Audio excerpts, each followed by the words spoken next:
신약 성경 맨 마지막에 있는 요한계시록 제2장 8절부터 11절 말씀까지를 같이 한번 보겠습니다.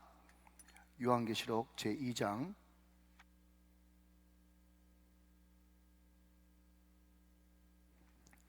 8절부터 11절 말씀까지.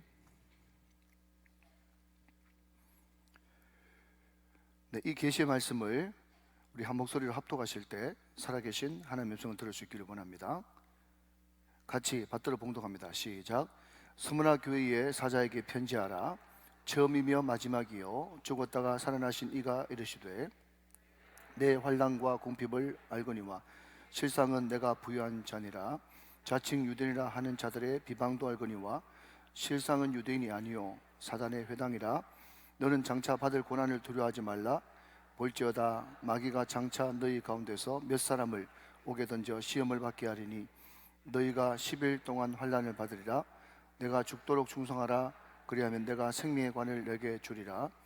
귀 있는 자는 성령이 교회들에게 하시는 말씀을 들을지어다. 이기는 자는 둘째 사망의 해를 받지 아니하리라. 아멘 아멘. 네, 오늘도 주님 안에서 잘 되시는 역사가 일어나시기를 주님의 이름으로 축복합니다. 우리가 대화할 때 이런 이야기 자주 하거나 듣지 않습니까? 인정할 건 인정해야지. 자, 여러분, 설교는요 이제 여러분과 제가 하나님의 말씀으로 서로 커뮤니케이션, 이제 서로 상호적으로 서로 호흡하는 거기 때문에 나는 평생 살면서 이런 이야기 한 번도 못 들었다, 그렇게 생각하시는 분은 그냥 가만히 계셔도 되고, 이런 이야기를 한번 들어본 적도 있다 싶으면 좀 고개를 좀 끄덕끄덕 하시면서 인정을 해주시면 설교하기 훨씬 좋고 여러분 가운데도 은혜가 됩니다. 인정할 건 인정해 줘야지. 이런 이야기 들어본 적 있으시죠? 그죠? 견해가 다르고 또 교파가 다르고 자란 환경이 다르고 모든 게 다 다르지만 인정할 건 인정해야 돼. 이런 이야기를 자주 하기도 하고 듣기도 합니다. 죄송합니다. 오늘 우리가 세례식을 거행을 하는데 우리가 속한 장로교는요 그냥 약식으로 물을 찍어서 이마에 혹은 머리에 바르면서 오늘 세례받는 누구 하나님의 자녀 누구 내가 성부와 성자와 성령의 이름으로 세례를 주노라 하면서 아멘으로 화답하는 것으로 써서 세례의식을 진행합니다. 그런데 인정할 건 인정해야 되는 것처럼 우리하고 교파는 다르지만 우리하고 조금 신학적인 견해가 차이는 있을 수 있지만 주로 침례교, 제가 알고 있기로는 오순절 순복음 같은 경우도 침례를 받는 걸로 알고 있는데 침례교에서 침례를 베풉니다. 어쩌면 여러분 그것이 그 침례라고 하는 의식이 세례에 더 성경적인 의미를 더 잘 구현해낸 그런 의식임에는 예식임에는 틀림이 없다는 것을 우리는 인정할 수밖에 없는 것입니다. 혹시 아시는 분들도 많이 있겠지만 모르시는 분들을 위해서 침례라는 것이 도대체 어떻게 진행되어지는지, 침례교, 우리나라 침례교 가운데서도 가장 전통이 있고 또 권위가 있고 또 유서 깊은 교회 중에 한 교회라고 하는 여의도 침례교회, 한때 그 카트 대통령이 한국 왔을 때 여기 가서 예배도 드렸던 그 유명한 교회인데, 여의도 침례교회의 침례 장면을 한 40초, 한 45초 되는 동영상인데 불은 끄지 마시고 화면이 워낙 좋으니까 잠시 한번 보고 말씀을 계속 이어나가도록 그렇게 하겠습니다. 한번 보여주시죠. 이 시간에는 우리 주님께서 명하신 침례식을 거행하고자 합니다. 우리 주님이 나의 개인의 구주임을 고백하는 이 침례식에 여러분 기도로 동참해 주시고 또 끝나면 큰 박수로 축하해 주시길 바랍니다. 주님의 이름으로 환영합니다. 우리 안승희 자매님 하나님 앞과 우리 선생님들 앞에서 묻습니다. 우리 예수님께서 자매님을 위해서 이 땅에 오셔서 십자가에서 죽으시고 부활하신 것, 그래서 하나님의 딸 된 거 믿으십니까? 내가 성부와 성자와 성령의 이름으로 믿음의 딸 안승희에게 침례를 베푸느라.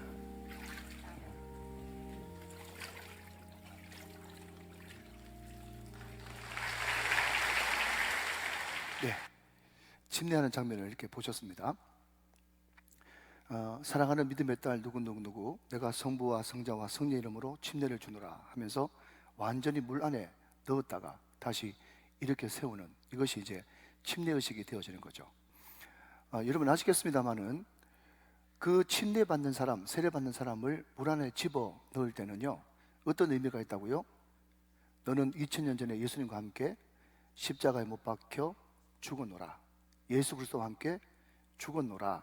이것을 의미하는 것이고, 또 물 안에 있는 사람을 물 밖으로 올릴 때는 예수님께서 죽으신 지 사흘 만에 부활했듯이 너도 이제 주님 안에서, 예수 안에서 새 생명으로 거듭나고 부활했느니라. 그런 의미로 여러분 침례를 베풀게 되는 것입니다. 그렇다면 여러분, 오늘 제목처럼 내가 예수 믿고 세례를 받았습니다. 세례를 다 받으셨죠? 여기는 두 종류의 사람밖에 없어요. 이미 세례를 받으신 분, 앞으로 세례 받으실 분, 두 종류의 사람밖에 없는데, 우리가 예수 믿고 세례를 받고 그리스도 안에서 새 생명으로 거듭났습니다. 이제 새 사람이 되었습니다.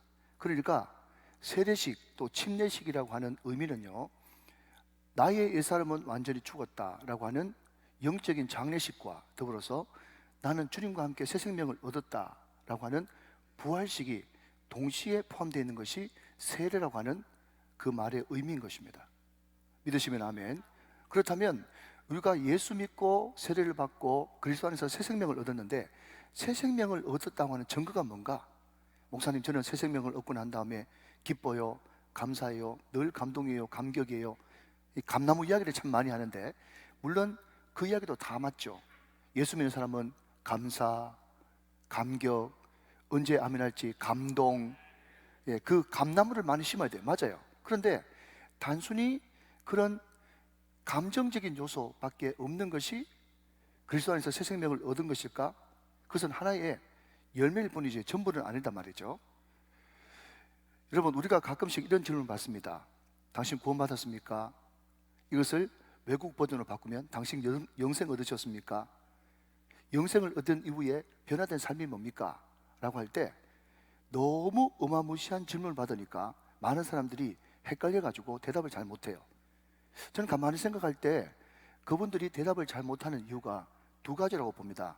첫 번째는요, 나는 예수 믿고 세례를 받았지만은 전혀 변한 게 없는데 전혀 기억이 안 나니까 대답을 못하고, 또 하나는 너무 많으니까 대답을 못하는 경우가 있어요. 후자라면 너무너무 감사하고 좋은 일인데, 난 예수를 믿는다고 하면서도 전혀 변화된 삶이 없고 새 생명이 뭐야? 또 그리스도 안에서 내가 부활의 새 생명을 얻었다는 게 뭐야? 그것을 전혀 감을 못 잡고 있는 사람이 있다면 그 사람만큼 불행한 사람, 누리지 못한 사람이 없는 거겠죠. 그래서 오늘 설교 말씀 제목처럼 내가 예수 믿고 세례받고 난 이후에 새 생명을 얻었다면 그 새 생명을 얻었다고 하는 그런 특징과 표가 뭔가, 그것을 오늘 말씀을 통해서 살피게 되는데, 오늘뿐만 아니라 오늘은 세례식이 있어가지고 또 시간이 짧기 때문에 몇 주에 걸쳐서 어마어마한 그 많은 태산 같은 구원받은 이후의 증거 가운데 한 산만 한번 떠보고 싶은 그런 마음이 있는 것입니다. 여러분, 오늘 우리는요, 요한계시록 2장을 지금 펼쳐놨습니다. 요한계시록 2장과 3장에 보면 사도 요한이 성령의 감동을 받아서 편지를 보낸 그 내용이 쭉 기록되어 있죠. 소아시아 7교회다, 그렇게 이야기를 합니다. 제가 총신신대원을 준비할 때 이것이 자주 시험에 등장해서 저는 이렇게 암송을 했어요. 에서 번돈 서빌라, 에서 번돈 서빌라, 이렇게 이제 암송을 해가지고 에베소, 서머나, 버가모, 두아디라, 서빌라, 샤데교회, 그 다음 뭐죠? 빌라델비아 교회, 라우디게아 교회. 그래서 7교회를 막 이렇게 외우고 그렇게 했어요. 그런데 여러분, 여기에 소아시아 7교회 할 때 그 7이라고 하는 이 숫자는 완전 숫자입니다. 그러니까 이 소아시아 7교회라고 하는 이 말 가운데 들어가 있는 그 진인이 뭔가 하면요, 7이라고 하는 숫자는 완전 숫자이기 때문에 오고 오는 세대에 있었던 모든 교회, 또 지나간 모든 교회, 또 앞으로 올 모든 교회, 그 모든 교회가 수천 수만 교회가 되겠지만은 그 모든 교회들이 다 7가지 유형 안에 다 포함된다, 이런 뜻이에요.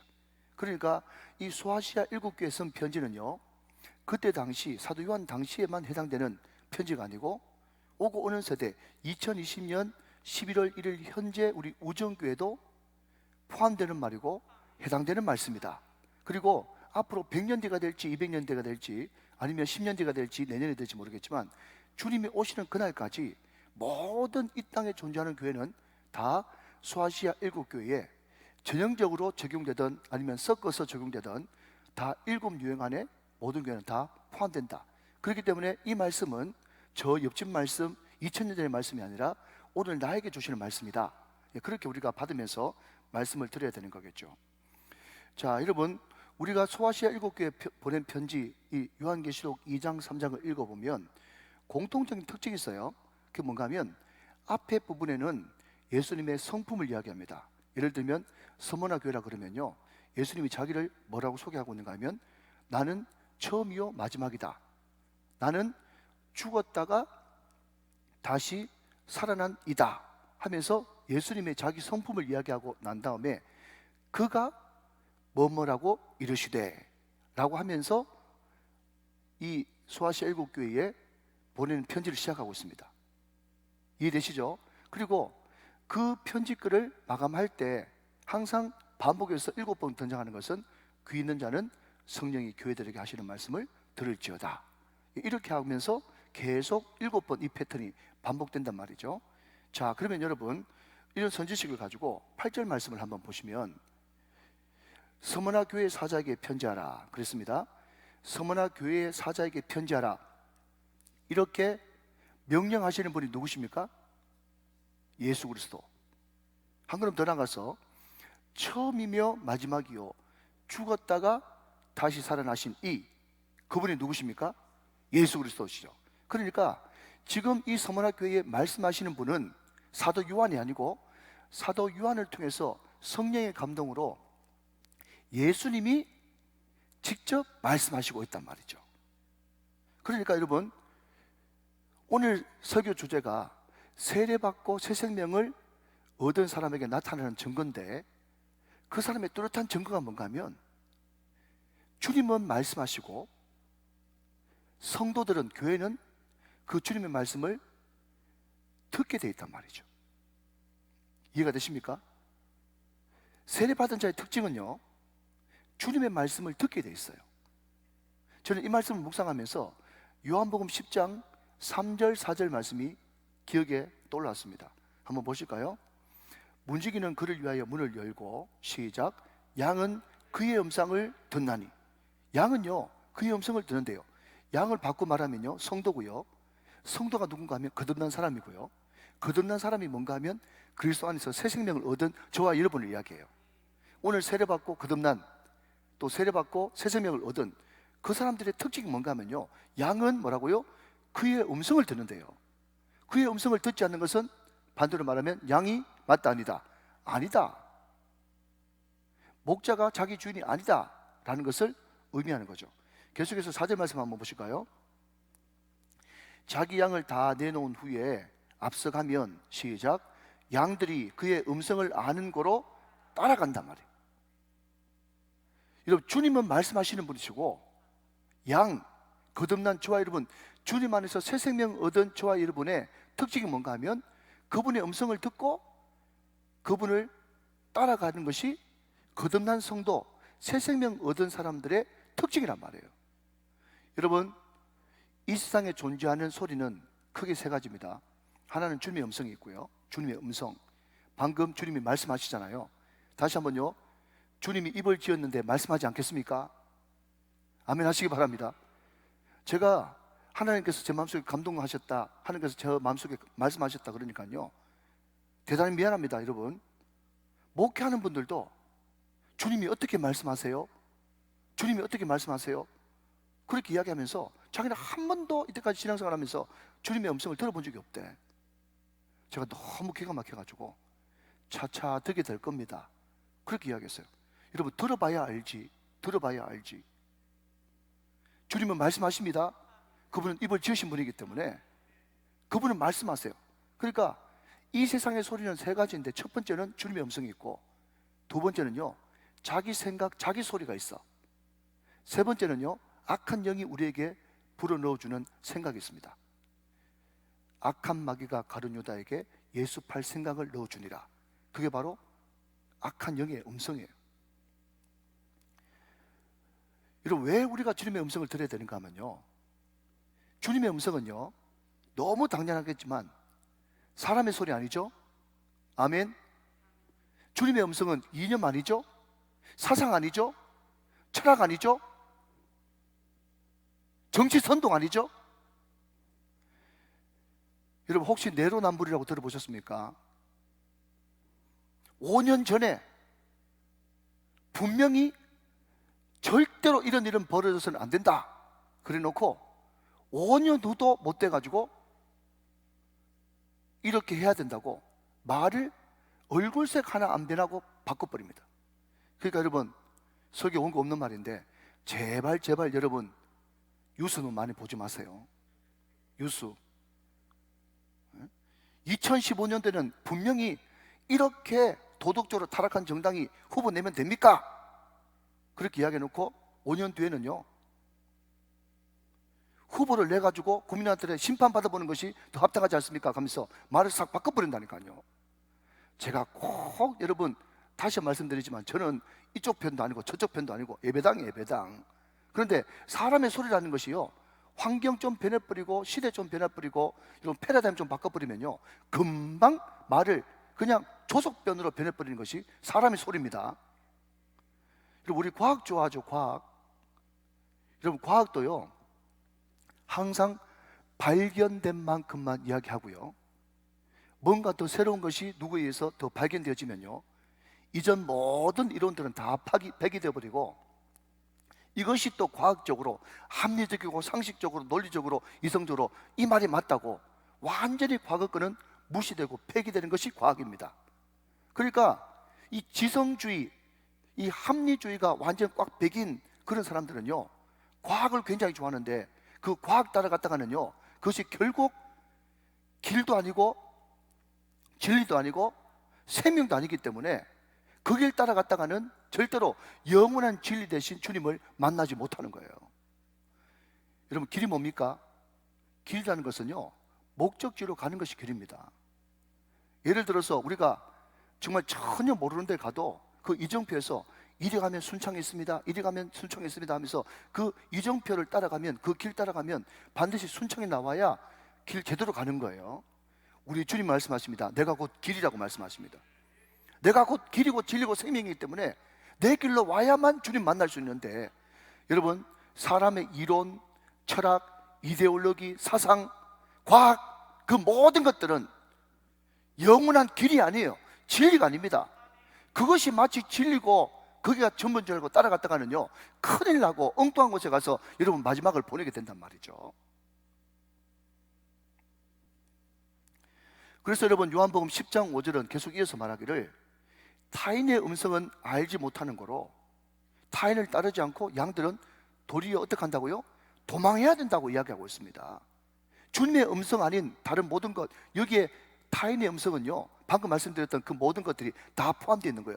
주님의 음성, 주님의 말씀 말고 다른 모든 것들은요 그럴싸해 보여도 그것은 주님의 음성이 아니기 때문에 우리는 그것을 피해야 되는 것입니다. 제가 이렇게 이야기하면요 꼭 마음이 조금 비뚤어진 두 사람은 이렇게 이야기합니다. 그러면 목사님, 공부도 하지 말란 말입니까? 공부도 하지 말란 말입니까? 학문도 배우지 말란 말입니까? 김명년 교수님에 의하면 그런 사람들은 어떻게 해요? 많이 돌봐줘야 됩니다. 여러분, 설교는요 A는 아니고 B다 이렇게 단호하게 이야기하는 것도 있지만 히브리 표현 방식, 헬라 표현 방식, 성경의 표현 방식은요 거의 대부분 어떤 패턴을 따르고 있는가 하면 A도 중요하지만, 다시 말하면 학문하고 과학하는 것도 중요하지만 진짜 더 중요한 것은 하나님의 말씀이다. 이게 성경이 항상 이야기하고 있는 패턴이에요. 여러분, 2부에는 세례가 없으니까 잠깐만 말씀드리면 베드로전서의 말씀 보면요 이런 이야기가 있습니다. 아내들이여, 너희는 바깥으로 치장하는 외모와 장신구 그거 말고 속 사람을 아름답게 하라. 이런 말씀이 베드로전서 3장 1절에서 7절 말씀이 있어요. 그러니까 너는 그 사람을 꾸미지 말고 외모의 아름다움으로 하지 말고 그래가지고 여러분 남편 앞에서 머리가 수시망탱이가 돼가지고 있으면 되겠습니까? 그게 아니고 여러분 우리 한글로 보면 이게 아니고 이거다라고 기록되어 있지만 헬라 원뜻은요, 이것도 물론 해야 되지만 외모도 꾸미고 치장도 하고 필요하면 좀 눈도 좀 째고 이런 것도 해야 되지만 이게 중요한 게 아니라 속 사람의 아름다움이 더 중요하다. 주님 앞에서는 지금 그 이야기가 강조점이 저 뒤에 있거든요. 이해가 되시면 아멘 하시기 바랍니다. 우리가 공부해야죠. 학문을 익혀야 됩니다. 또 하나님께서 주신 달란트를 가지고 거기에 깊이 파고들어서 세상적인 학문을 열심히 연구하는 것 중요해요. 그러나 그 모든 것들은 다 일시적이고 찰나적이고 순간적일 뿐이고, 그러나 그럼에도 불구하고 우리가 들어야 되는 것은 하나님의 말씀이고 우리가 진짜 붙들어야 될 것은 주님의 음성이고, 왜 그것을 붙들어야 되냐고 물으신다면 이 말씀은 어제나 오늘이나 영원토록 동일한 말씀이기 때문에 이것을 붙들어야 된다. 그 이야기를 지금 주님 하고 있는 거예요. 여러분 그렇다면요, 여러분 좀 더 구체적으로 우리가 왜 그분의 음성을 집중하고, 우리가 333 경건운동이 이제는 완전히 못이 박혔는데 왜 우리가 333 경건운동을 통해서 말씀을 읽으면서 말씀을 읽고 묵상하고 암송하고 기도하면서 주의 음성을 들으려고 애를 써야 되는가? 오늘 본문 말씀은 너무나 명확하게 이렇게 이야기하고 있죠. 자, 8절 말씀 앞을 보시면서 한 번 더 봅니다. 저와 같이 한번 읽어봐요. 시작. 스무나 교회 사자에게 편지하라. 처음이며 마지막이요 죽었다가 살아나신 이가 이르시되. 그랬습니다. 우리가 거듭나고 난 이후에 그리스도 안에서 새 생명을 얻은 다음에 우리가 주님의 음성, 주님의 말씀에 좀 더 집중하고 늘 그분의 음성 듣기를 사모해야 되는 이유가 뭔가 하면요, 성경은 너무너무 명확해요. 우리에게 말씀하시는 그 예수 그리스도, 그분이 어떤 분인가 하면요, 처음과 마지막이래. 처음과 마지막이기 때문에 우리가 주님의 음성에 귀를 기울여야 된다. 자, 여러분 무슨 말인가 하면 예를 들면 이런 겁니다. 큰일이든 작은 일이든 어떤 사건이 터졌잖아요. 다 듣고 계시죠? 위층에도 사건이 터졌어요? 그러면 거기에 해당되는 사람 여러분 10명 있다고 치십시다. 이제 형사가 조사를 해요. 이 사건이 어떻게 된 겁니까? 목격자죠, 어떻게 된 겁니까? 하면서 쭉 물어보면요, 여러분 무조건 아니라고 하세요. 처음부터 끝까지 그 모든 사건 전말을 속사정부터 다 아는 사람이 있습니까? 있습니까? 없습니까? 없다고 말하세요. 없죠?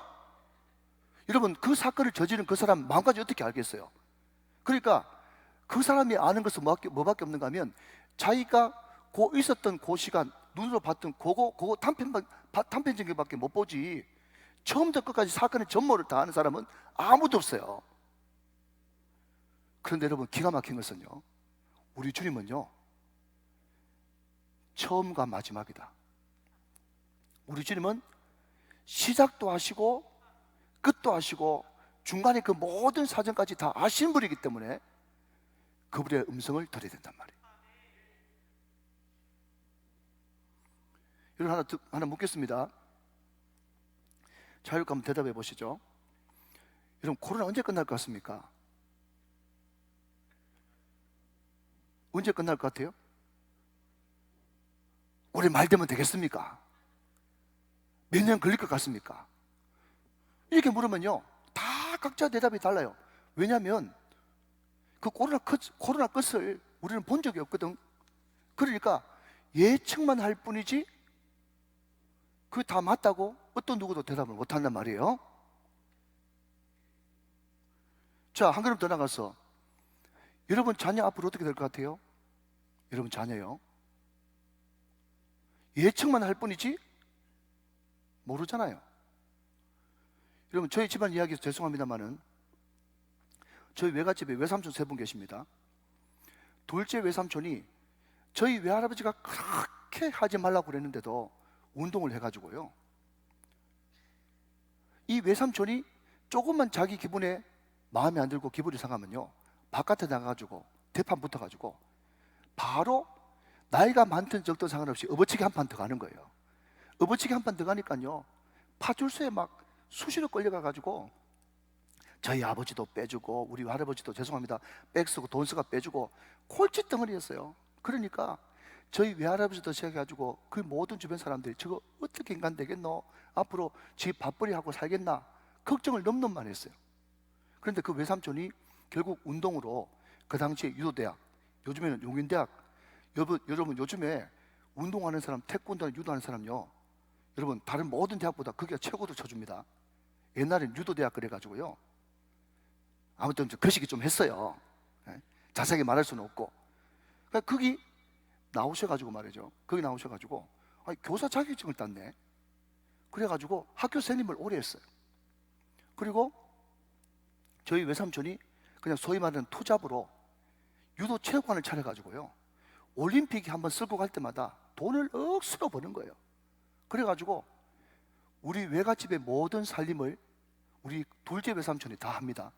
그렇게 속썩였던 우리 둘째 외삼촌이 어릴 때 저하고 여러분 나이 차이가 거의 한 9살, 10살 차이 나니까 즉 완전 어렸을 때잖아요. 그런 어린 저도 알 정도 되면 보통 넘었거든요. 그런데 지금은 저희 둘째 외삼촌이 우리 외갓집 살림 다 삽니다.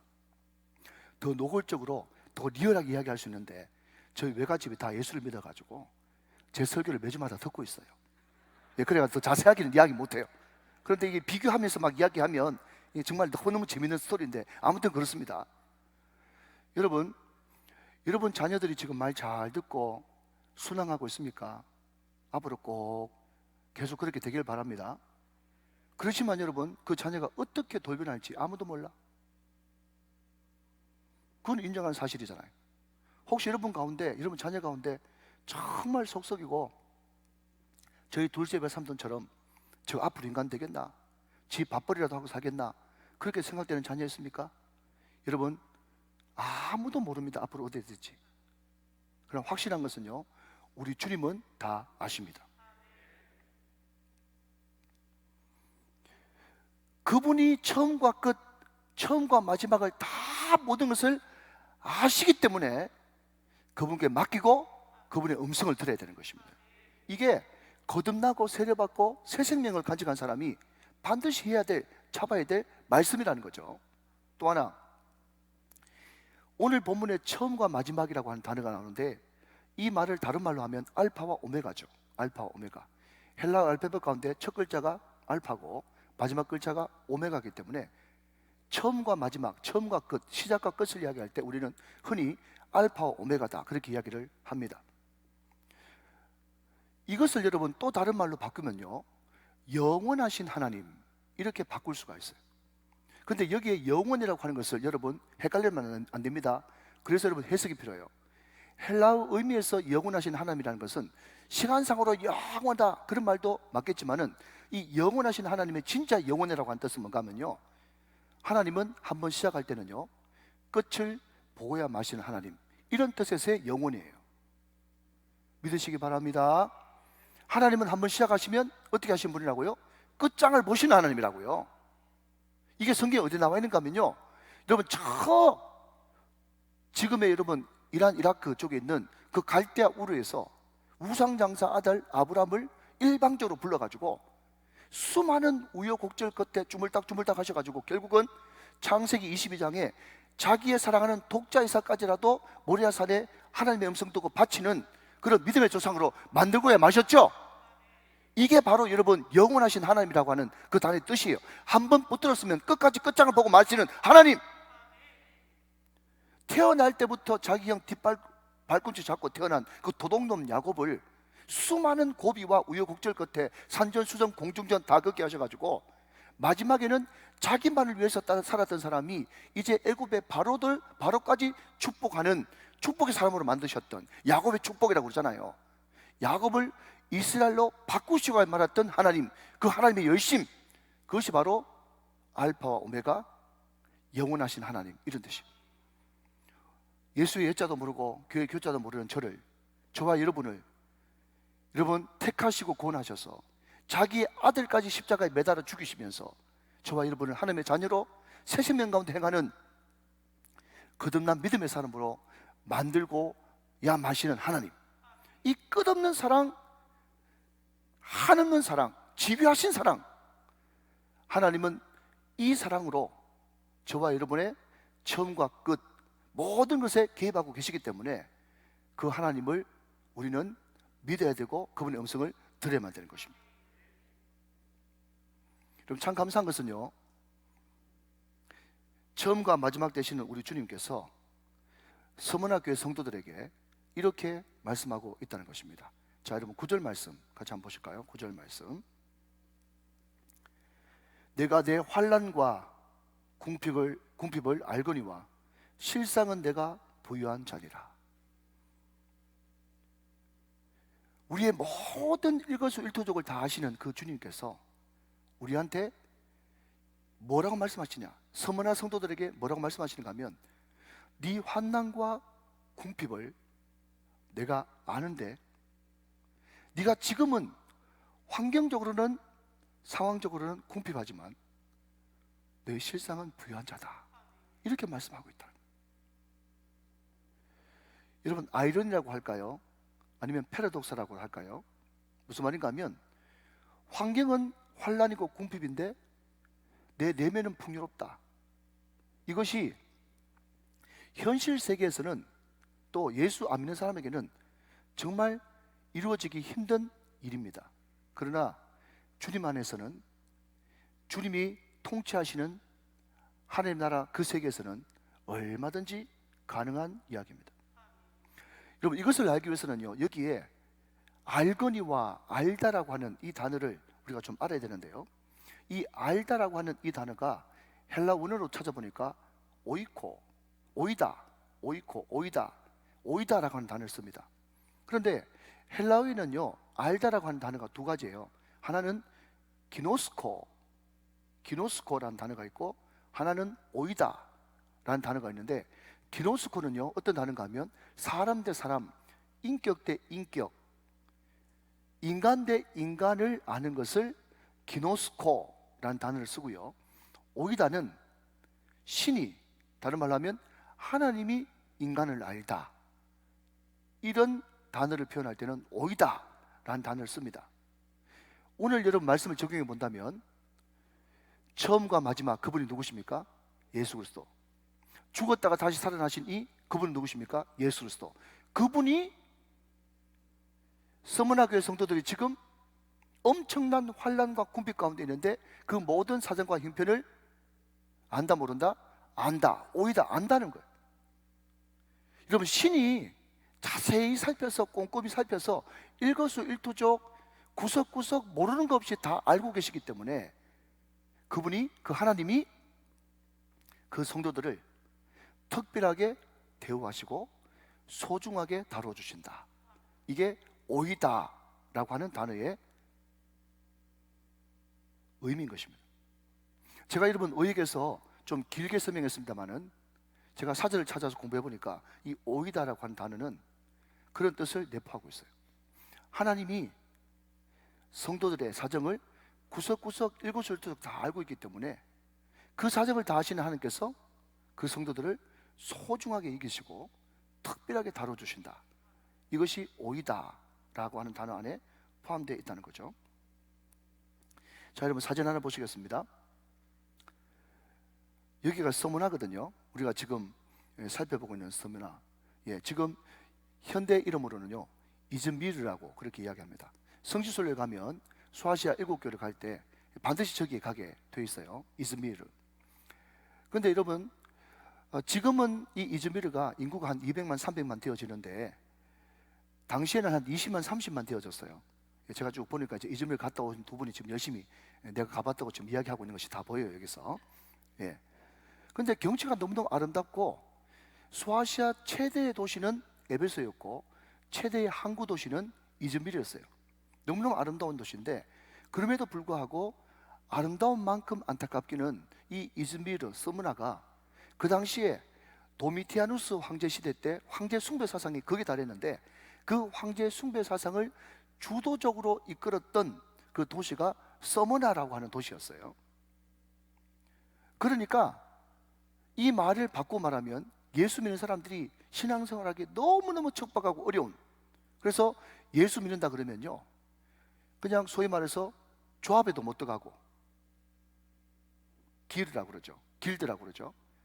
그냥 협동조합에도 못 들어가고 또 장사도 못하고 그냥 관직도 못 올라가고 모든 것이 다 소외고 모든 것이 다 왕따예요. 그러다 보니까 이 당시 이 동네에서 예수를 믿는다는 것은 거지 비슷한 생활, 늘 떠돌아다니고 그냥 숨어서 숨죽이고 있어야 되는 그런 생활을 할 수밖에 없었기 때문에 당연히 따라오는 것은 환란이었고 박해였고 핍박이었고 궁핍이었단 말이죠. 자, 여러분, 그럼에도 불구하고 예수 때문에, 신앙 때문에, 주님 때문에 그렇게 환란 가운데 있고 궁핍 가운데 있는 그 사람들을 주님께서 다 아신단 말입니까? 모르신단 말입니까? 아신다는 거죠. 아시는 것도 그냥 아시는 것이 아니라 구석구석 일거수일투족 샅샅이 모든 사람이 다 모든 사정을 주님께서 다 알고 계시기 때문에 그 알고 계시는 주님께서 사랑하는 서문화교회 성도들이여, 사랑하는 우정교회 성도들이여, 내가 너의 핍박과 환난과 예수 때문에 받는 그 핍박과 박해와 그 어려움과 마음 졸임과 그 삶에 좁아진 그 모든 것들을 내가 다 알기 때문에 내가 너에게 거룩한 부요, 풍성한 부요를 너에게 부어주겠다. 네가 현실은 환난과 궁핍이나 네 실상은 부유한 자로다. 거룩한 부유함으로 지금 충만하게 채워져 있는 것이에요. 그 거룩한 부요, 거룩한 충만함이 부어지니까 수아시아 7교회 가운데 책망을 한 번도 받지 않고 칭찬만 들었던 교회가 스무나 교회였고 빌라델비아 교회였습니다. 우리가 다 인정하는 대로 우리는 영적인 삶이 있고 육신의 삶이 있어요. 자, 이제 말씀 마무리합니다. 들어보세요. 우리의 삶은 영적인 삶이 있고 육신의 삶이 있어요. 1등은 철저하게 상식적으로 생각할 때 1등은 육신도 부유하고 영성도 풍부한 것입니다. 1등. 마지막 4등은 뭐죠? 물질도 궁핍하고 영성도 완전 바닥인 것이 4등이에요. 문제는 뭔가 하면 육신이 풍성하고 영성이 빈곤하든지 영성이 풍부하고 물질이 빈곤하든지 이 두 개가 항상 우리의 갈등이고 우리를 지금 곤욕스럽게 만드는 것 아닙니까? 그러면 여러분 절대로 옆에 사람 쳐다보지 말고 앞만 쳐다보셔야 돼요. 저만 보시면서 여러분 한번 속으로 대답해 보세요. 바깥으로 손 들지 말고. 그러면 여러분들은 진짜 마음속의 소원이 나는 영성은 그냥 대충 해가지고 구원에 그냥 걸쳐놓으면 되고 나는 육신이 좀 풍부했으면 좋겠다, 이런 생각을 가진 분이 계실 것이고, 또 어떤 사람은 나는 육신은 만족하지 못하고 육신은 늘 부족해도 하나님께서 나와 함께 하시고 하나님께서 나를 붙들어 주시는 그 하나님과 교제하는 그 영성의 깊이가 나는 날마다 풍성했으면 좋겠다. 그 두 분류의 사람이 있겠죠. 여러분 어떤 분류의 사람이세요? 다 후자라고 말씀하셨어요. 그런데 여러분 정말 여러분 마음 중심을 하나님께서는 다 알고 계시고 보고 계시는데 예수를 믿고 이 자리에 앉아 계신다고 하면서도 나는 영성은 대충 그냥 지옥 안 가고 천국 걸쳐만 놓으면 되고 이 땅에서 잘 먹고 잘 살면 좋겠다, 이런 생각 가지고 있는 사람은요, 그 사람은 절대로 거듭난 사람도 아니고 새 생명을 얻은 사람도 아니고 여전히 문의는 예수 믿는 사람인데 실상은 여러분 껍데기만 예수 믿는 육신에 속한 사람이란 말이죠.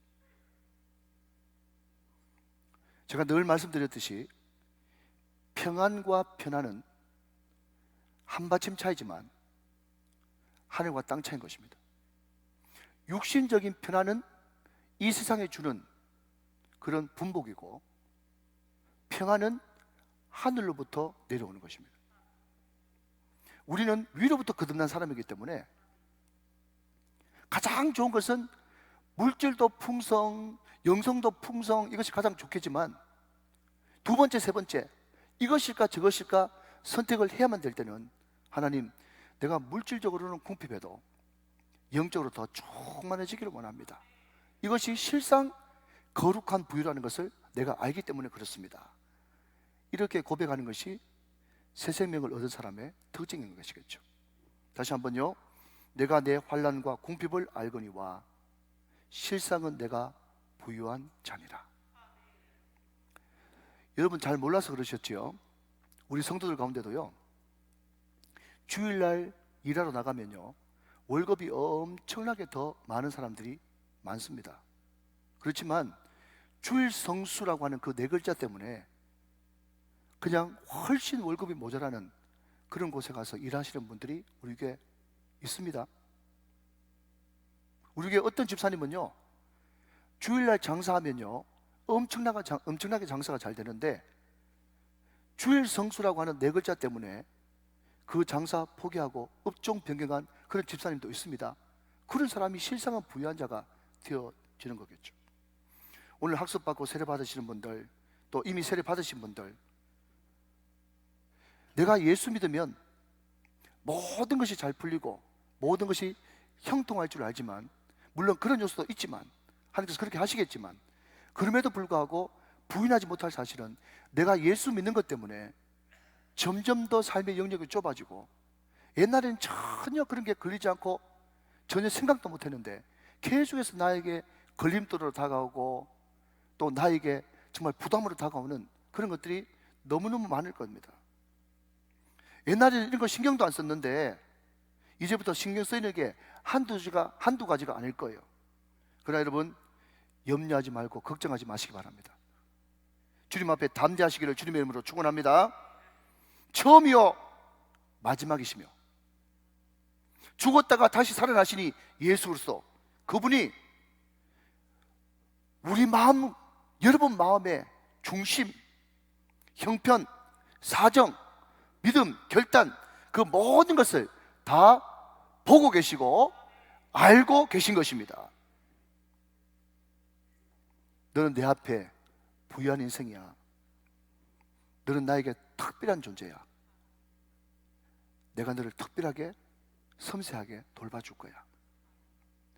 하나님의 마음을 감동시킬 수 있는, 그렇게 되어질 때 여러분의 모든 앞에 있는 장애물과 갈등과 걸림돌들이 오히려 합력하여 선을 이루는 역전되는 역사가 일어나서 하나님이 정말 여러분을 거룩한 부유함으로 채울 것이고 가장 선하고 아름다운 길로 여러분을 인도해 가실 것입니다.